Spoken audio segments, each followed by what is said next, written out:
ගොඩක් දවසකට පස්සේ යාළුවනේ මම එළියට ආවා. මම අසනීපෙ හිටියේ. පුද්ගලික රෝහලක නේවාසිකව ප්‍රතිකාර ගත්තා. ඉතින් ඇත්තටම මම මේක අවස්ථාවක් කරගන්නම්. මම ඒ අසනීපෙන් ඉන්න මොහොතේ මාව බලන්න ආපු හැමෝටම ඒ වගේම මට දුරකථන ඇමතුම් දීලා මට සුව ප්‍රාර්ථනා කරපු සියලු දෙනාට ගොඩක් ස්තුතියි. ඒ වගේම මං දැන් දවස් දෙකකට ඉස්සර වෙලා මගේ දෙමව්පියෝ දෙන්නා වෙනුවෙන් දානමය පින්කමක් කරා. ඉතින් ඒකට මට ගොඩක් අය මගේ හිතවත්තු ගොඩක් අය මට උදව් කරා. මට ඒකට කොහොමද ස්තුති කරන්න කියලා කියන්න මට තේරෙන්නේ නැහැ. ඒ තරම් මට හැමෝම උදව් කරා. ඒ උදව් කරපු හැමෝටමත් ගොඩාක් ස්තුතියි. මොකද මේ ඇත්තටම මං අසනීප පිටම තමයි ඒක ලෑස්ති කරගත්තේ.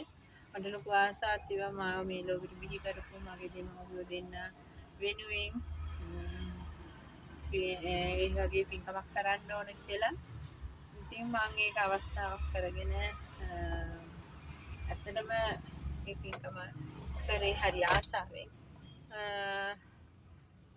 ඉතින් ඒකට සහභාගී වුණා වගේම හැමෝම මට උදව් කරා. ඒ සියලු දෙනාටම ස්තුතියි. ඉතින් යාළුවනේ මට ඇත්තටම මං හිතනවා මට හොඳ වීඩියෝ එකක් කරගන්න බැරි වුණා කියලා. ඉතින් ඒ ගැන මං හරි කනගාටුවෙන් ඉන්නේ. මොකද මේ හදිසි අසනීප තත්ත්වය නිසා දැන් මං හොඳින් ඉන්නවා. ඉතින් මං ඉක්මනට ඔයගොල්ලොත් එක්ක එකතු වෙලා අපි ලස්සන වීඩියෝ එකක් කරමු. නමුත් මං හදිස්සියේ හරි අද හිතුවා ඔයගොල්ලන්ට කතා කරන්න ඕන කියලා. ඉතින් හැමෝටම සුබ දවසක්. මෙතන චුට්ටක් ආවා මේ අපි බෞද්ධයෝනේ. පොඩ්ඩක් මේ මෙතන මම දැන් ඉන්නේ මේ පන්සලකට ඇවිල්ලා ඒ වැඩ ටික කරලා එළියට ඇවිල්ලා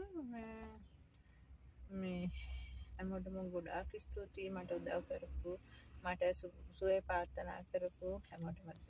යාළුවනේ අද මේ වෙනකොට මම සබ්ස්ක්‍රයිබ්ලා 4000 පහු කරලා ඉන්නවා. ඉතින් මම විශ්වාස කරලා මගෙත් එක්ක අත්වැල් බැඳගෙන මේ තරම් දුරක් ආව ඔයාලට ගොඩාක් ස්තුතියි. ගොඩාක් පිං.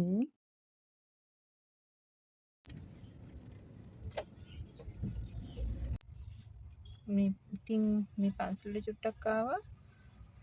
හිත නිදහස් කරගන්න කියලා හිතාගෙන චුට්ටක් වෙලා ඉඳලා ඇතුළ කැමරා කරන්න බෑ. ඒකින්ද මේ ඇවිල්ලා වාහනේට නැග්ගි දැන් යන්න තමයි පිටත් වෙන්නේ. ඒ වෙලාවේ තමයි මේ ඔයගොල්ලන්ට චුට්ටක් කතා කරන්න ඕන කියලා හිතුවේ.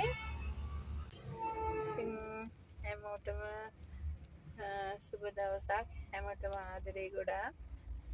මම ඉක්මනට සනීප වෙනවා. ඉතින් ඇත්තටම දැන් ටිකක් හොඳටම හොඳයි.